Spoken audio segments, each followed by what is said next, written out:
എങ്ങനെയുണ്ട്? നല്ല നിലയിൽ തന്നെയാണ് പ്രചരണങ്ങളെല്ലാം നടക്കുന്നത്.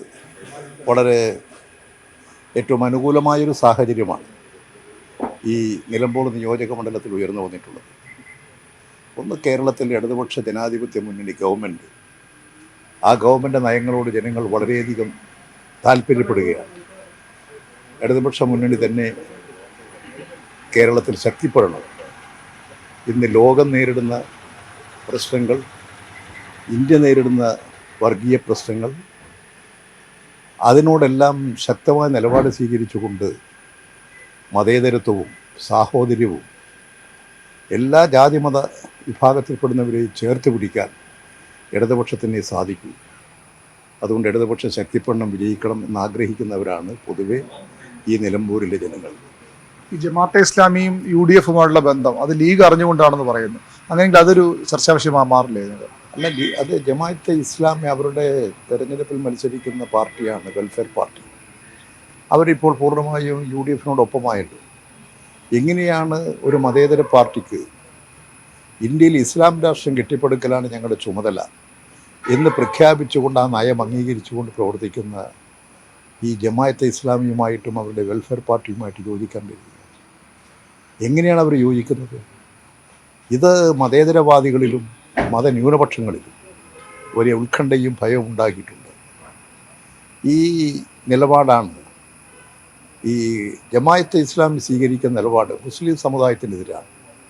RSSനെ പോലെയുള്ള വർഗീയ ശക്തികൾക്ക് എടുത്തുപയോഗിക്കാൻ കഴിയുന്നതാണിത്.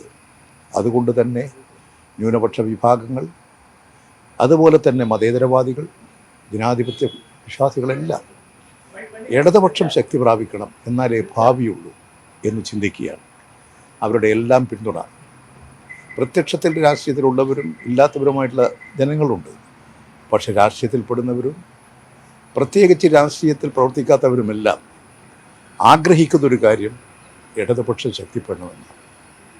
ഈ കേരളത്തിൻ്റെ ഇന്ന് വരെയുള്ള വളർച്ചയിൽ, പുരോഗതിയിൽ, വികസനത്തിൽ ഏറ്റവും ശ്രദ്ധേയമായ നടപടി സ്വീകരിച്ചത് ഇടതുപക്ഷമാണ്. അതുകൊണ്ട് ആ ഇടതുപക്ഷത്തിന് അനുകൂലമായൊരു ശക്തമായ കാറ്റ് നിലമ്പൂരിൽ ആഞ്ഞു വീശുകയാണ്. ഇവിടെ സ്വരാജ് നല്ല ഭൂരിപക്ഷത്തോടുകൂടി ജയിക്കും. മുഖ്യമന്ത്രി പറയുന്നത് സർക്കാരിൻ്റെ 9 വർഷത്തെ പ്രവർത്തനങ്ങൾ വിലയിരുത്തി ജനങ്ങൾ വോട്ട് ചെയ്യുമെന്നാണ്. അത്രയ്ക്കൊരു ആത്മവിശ്വാസത്തിനുള്ള സമയമായോ ഇവിടെ? ഒന്നാം പിണറായി ഗവൺമെൻറ് 5 വർഷം പൂർത്തീകരിച്ചു. ആ ഗവൺമെൻറ് 92-ൽ നിന്ന് 99 സീറ്റ് നേടി കേരളത്തിൽ അധികാരത്തിൽ. രണ്ടാം പിണറായി ഗവൺമെൻറ് ഒന്നാം ഗവൺമെൻറ്റിൻ്റെ നയത്തിൻ്റെ ഭാഗമാണ്. അത്തരമൊരു ഗവൺമെൻറ് തുടർച്ചയുണ്ടാകണം കേരളത്തിൽ. ആ തുടർച്ചയാണ് കേരളത്തിൻ്റെ വികസനത്തെ ശക്തിപ്പെടുത്തുക. അതുകൊണ്ട് രണ്ടാം പിണറായി ഗവൺമെൻറ് വീണ്ടും അധികാരത്തിലേക്ക് വരണം.